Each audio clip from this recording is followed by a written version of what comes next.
Welcome to the Business Shop Podcast, where our guests speak on meeting the challenges of entrepreneurship, as well as offer tips and advice on business, marketing, technology, and more.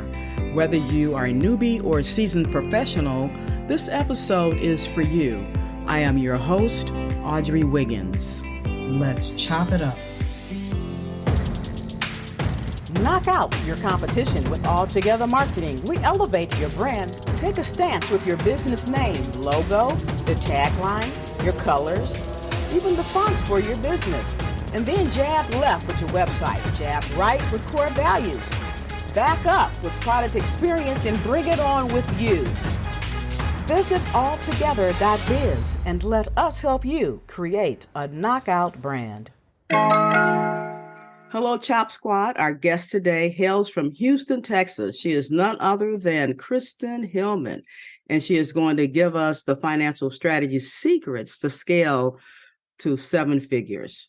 Now, Kristen is the founder and CEO of Viticula LLC, which is a boutique financial strategy and virtual CFO firm that helps service-based businesses accelerate their dreams through her signature financial simplicity framework. Kristen has 25 plus years of accounting and finance experience leading private equity companies to success, and now helps values-driven small businesses maximize their profitability and sustainability. A little bit more about Kristen. She's passionate about helping female founders and CEOs accelerate their dreams and supplementing the world-class business coaching they've already receiving with critical financial strategy to ensure long-term growth and profitability. She's the virtual CFO and financial advisor. Business coaches keep on speed dial to offer bespoke financial strategy that separates good programs from game-changing containers. All right, Kristen, welcome to the Business Shop. Well, thank you, Audrey, for having me. That was a mouthful of information about me. Yes, and we're excited for you to back that up. And I'm sure you wouldn't be here if you weren't able to. So definitely appreciate you spending your time with us. Yeah, thanks for having me here. Yes, absolutely. Just like marketing and technology, we'll always have several different types of financial guests on as well, but everyone comes from different angles and different mindsets or strategies. What is your foundation as far as helping us to scale to these 7 figures? For sure. My background is in, corporate accounting, but really where I come from is a holistic view of a business.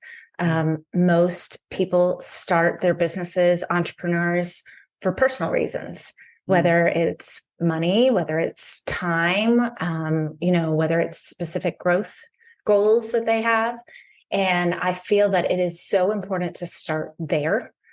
Always, when we're building financial plans and strategies, to always make sure your business is meeting your personal needs and goals that you have, why you started it in the first place. So that is the basis of what I do with my clients. We get into the nitty-gritty. It's accounting, it's finance. But my goal is to always come back to, why did you start your business? What are you trying to achieve personally? And let's make a plan to get there. Sometimes, I've run across people over the years, they're really, focused and excited about their product or service that they offer, but they really hate the business side of business. And finances, that's the foundation. Like I said, why do we get into business? Sure, we like what we do, but we also want to maintain a home or go on vacation, have the latest gadgets or whatever, those personal things that we want outside of just meeting our needs and maybe helping a few other people. So speak to those people who just really hate that side of business, because not only it's one thing to like farm everything out, but we still have to have some knowledge. We still have to have some kind of experience. For sure. It is a rare client that comes in to our business that doesn't have anxiety when it comes to either money or numbers. That's just the reality. There's very few people that really love crunching their numbers and looking at them. And so my ultimate goal is to reduce that anxiety. Mm-hmm. And the best way to do that is actually with non-emotional information. And we're just going to have data, and it's just information. I find a lot of business owners are very comfortable looking at their marketing data, and they don't take it personal, right? Like Right. whether they're running ads or they're doing, mailers or whatever it is, they look at that data. What worked? What didn't work? What do we need to do next time? Our goal is to bring that exact same conversation to the finance side of your business, so that then you're really making wise decisions about all things, whether it's people or purchases or investments or your pay as the owner, and really take away the emotions, because our businesses are our babies, right? Right. And it's hard for people to remove themselves. So our goal is to come in, get rid of that anxiety with just non-emotional information, and help you make decisions going forward. Because at the end of the day, if you're anxious about your money and you refuse to look at it, you're really just throwing spaghetti at the wall in your business, like Right. trying to make more revenue or figure out how you can, take that vacation and not actually looking at your finance numbers. It's a guess. Like, I hope it works out. Whereas really just bringing data and figuring out, okay, what do we need to do so I can do this, or that the Right. business achieves this? Yeah. So the reality is most people are anxious and uncomfortable and don't want to talk about it, but really it's an important conversation. If you run a business, it's a key part that you need to have. Right. What are the key financial metrics in a service provider? What do we need to master to at each different stage of our growth? For sure. There's some high level ones that every business should know. And then when you get down to details and tweaking, it's pretty customized based on their business and those goals, right? Always go back to your personal goals on what you're trying to achieve. But understanding, ultimately, the number one thing is to understand the difference between your revenue, your gross profit, and your net profit. Okay. Really knowing those three things is a starter for any business, no matter whether you're service-based or product-based. So if you're open, I can kind of explain the difference. Sure, please. Yeah. Okay. Revenues is the money that comes in, the whole amount, whether you're building a gadget and you sell that gadget for, $100, it's $100. It's the total amount that comes in. Okay. The next step is understanding your gross profit. And that's how much of that is left after you've actually provided the service or built your widget. So if for service providers, a lot of them have maybe they provide booklets and templates for their clients. Maybe they bring in people to help them provide that service. For example, I have several clients that are professional organizers. They'll go into a home and do a full move-in, like literally move people into their homes, delivering a team of organizers. They'll have 5 or 6 organizers in. Well, the cost of those organizers is a cost of producing the service. You build somebody to move them into a home. You have certain costs that are attached to that are not negotiable to produce what you're selling. What's left after that is your gross profit. So that's really what's available for you to run the business and to pay yourself. And a lot of people don't take that step. They look at their revenues and they look at what's left at the end of the day, but really kind of taking a pause in the middle, looking at your gross profit on, okay, how much is actually left after we've done the thing, sold the thing? That's what you have available to run your business. Yeah, that's a little nasty area that I think people probably get hung in for sure. Well, but it can help so much. I mean, think about, I have another client that's a health and fitness coach, and for her to provide different types of services, if she has no idea that one of them, she's hiring so much help to produce that offering that she's actually losing money, But maybe another offering is making so much profit that it's balancing it off, and she doesn't know that she's losing money on one of the things that she sells. Yeah, makes That's, sense. Mhm. and that happens all the time where something is just killing it with, your profit, how much money is left. And it's kind of taking up the slack for some of the other ones. And so if we can take a stop and that gross profit and really look at that, a lot of times that can answer a lot of questions of stressors in businesses when we're overwhelmed, overworked, things like that. Yeah. Okay. And so the next one was the net profit. Or what Yes. was that next one? And that's what's left after you've run the business. Okay. So you've sold your revenues, you've provided the service or created the thing you're selling, and then you've run the business. And that's, if you have office space, that's subscriptions and dues for Zoom and all the different Oh my God. subscriptions. The subscriptions, a little side caveat, is the very first thing that we analyze with clients, because most people have so many subscriptions and use a quarter of them. Wow. So Yeah, that was important. It's almost like you need to repeat that statement, because we do. When you say subscriptions, so it's like, oh God, we start, let me get this bag behind me and pull out all the things. And you're right, like, you add up. Yeah, because some of them are really inexpensive. Say if it's monthly, whether you pay it annually or not. Say it's $6 here, $10 here, 16 here. So it's not a lot individually, but go on, Kristen. Yeah, for sure. Well, but those are the kind of things, like when you take a moment and actually look, you're like, oh, I didn't know it had gotten that high. All those little amounts, right? Mm-hmm. That's part of operations, running the business. If you have administrative help, they're team members, but they're not actually providing the service, right? Mm-hmm. If you're doing any type of marketing, all of those things are running the business. Net profit is, at the end of the day, what's left. And wise business owners understand that that's not what's available for them. You've got to pay taxes. You need to build up a healthy savings. So I know it's not fun, but that's where it's really looking at it. You can go, okay, I want to take this vacation in 6 months. And we look at that net profit and see, okay, what can we do with that? Make sure we set aside the money for taxes so you're never caught off guard. Yeah. And really start putting money away for that specific item, or figuring out how much you should pay yourself. Most business owners don't pay themselves until it's, significantly later than they should. And a lot of people have a mindset issue attached to that. They don't realize not paying themselves actually makes them feel a little angst against their company.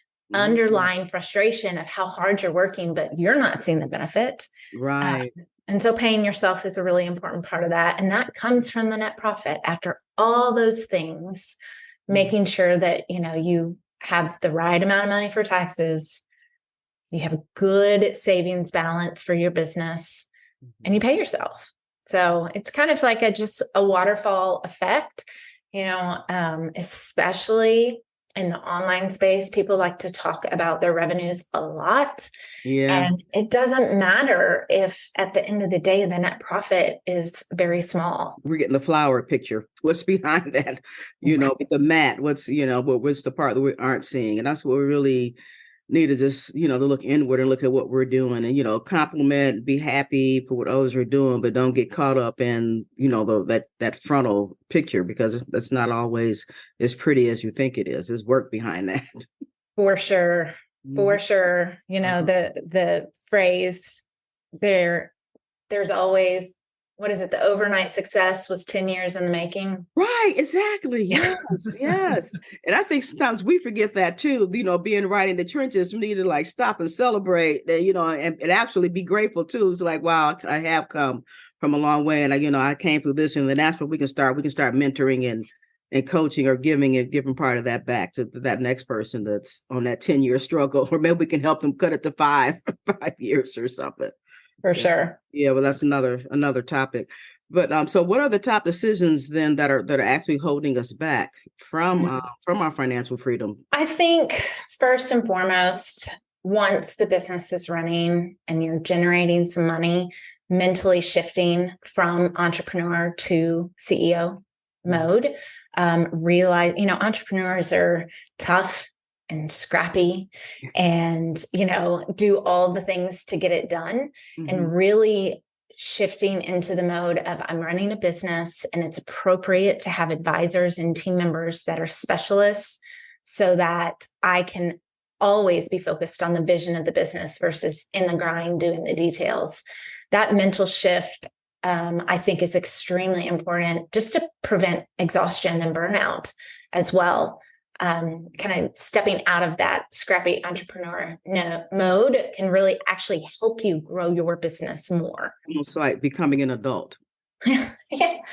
Growing up. Yes. It's time for the business to grow up a little bit. Absolutely. Oh my goodness. So, I mean, but you talk about, mindset and coming from entrepreneur, solopreneur to growing a team. That shifting of is trust. We trust ourselves, even though we mess up a lot, we still trust ourselves. Right. So, but to bring somebody else in or somebody's, because I think it's going to be more than just a team member. It's going to be like the financial expert, say for somebody, like you, or the legal advice or just business advice. We how do we, I know that's not an emotional thing. So I don't know if we, you can answer the question, but how do we, really push ourselves out of that to that next step? Someone come along and just give us a swift kicker or something.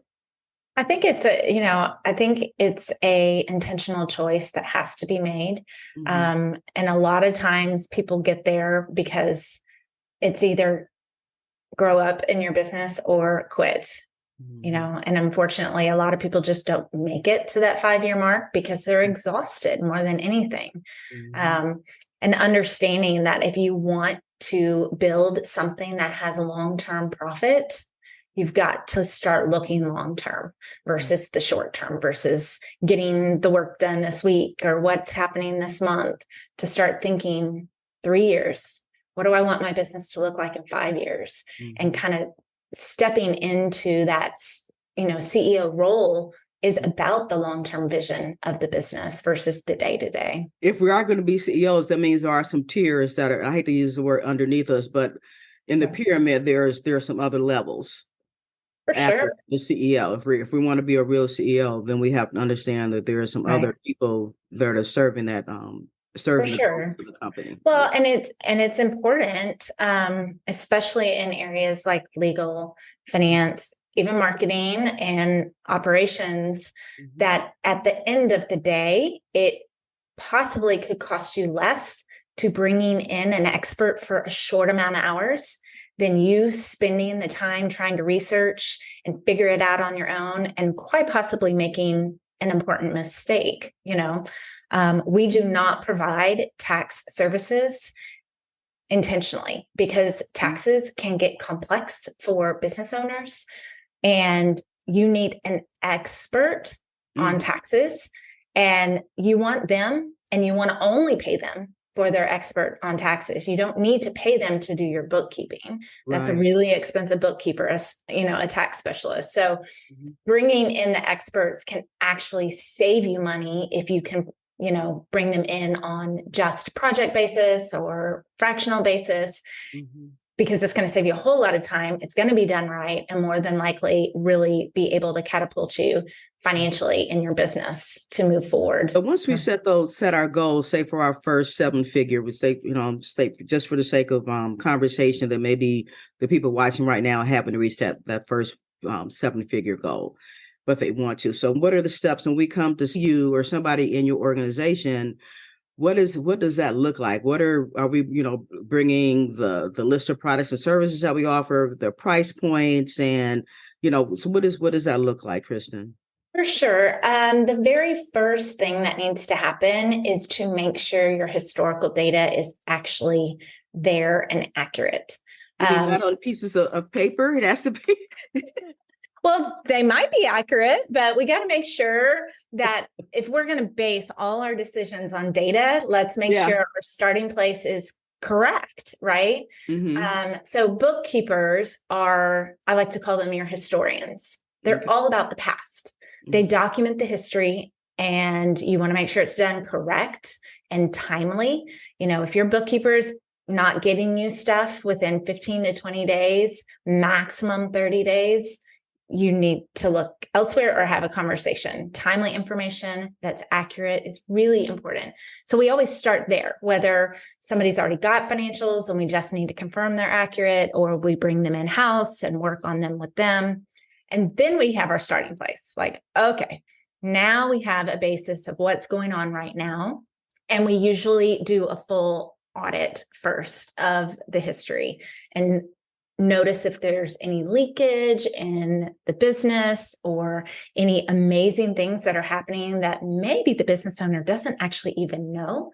We talked about earlier, sometimes different offerings can provide different profits for us and really understanding that. So we do a full audit of really understanding what's working really well financially and what isn't.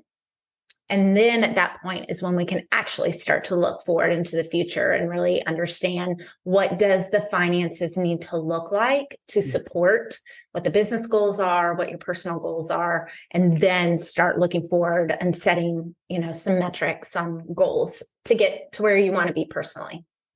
Okay. So what would be 3 steps to boost our client retention? Because maybe we haven't even looked at, we're just busy. Oh, we got a new client. So we're excited. We have a new client, but what are we doing, to retain that client, or who was those first 3 clients that were there when we first started with regard to our financial strategy? For sure. And a financial strategy, everything comes back to data first.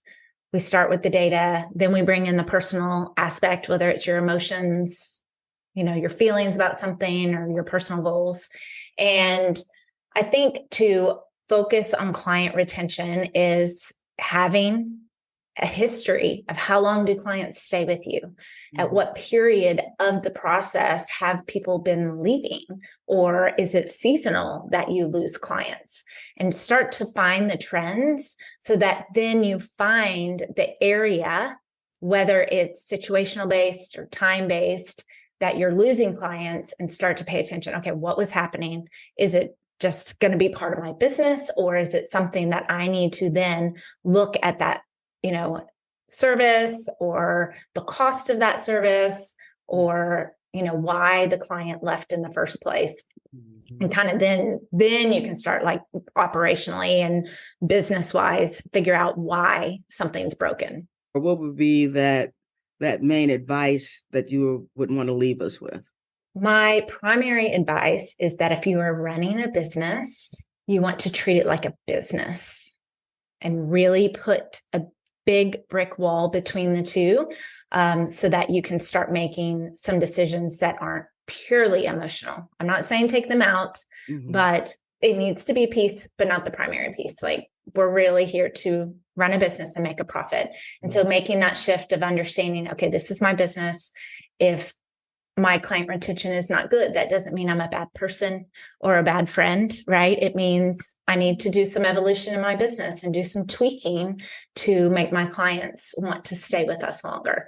I think that is the number one, is that mental shift. Like I said, moving from the entrepreneur to the CEO, knowing I'm running a business, and start treating it that way. So Kristen, how can we get in touch with you to be able to make that next step? The easiest way to get in touch with me is the business is active on Instagram and LinkedIn. So Instagram's is viticula.financial. As well as our website, viticulafinancial.com, that can really give you a great highlight into the things that we do and how we support clients. Awesome. Well, Chop Squad, make sure you get in touch with Kristen in her business there so we can get started, so we can be CEOs and not just entrepreneurs. It's time to grow this thing. It's time to grow up and get to the next level. Thanks again, Kristen. Thank you, Audrey, for having me. It was fun. Thank you for listening to The Business Chop. We hope that you were able to glean valuable information from our guest and that you will download and share this podcast. Your rating and review is much appreciated. To go deeper with our guests, please visit their website and social channels. To learn more about us, please visit businesschop.info or altogether.biz, where we will help you expand your brand.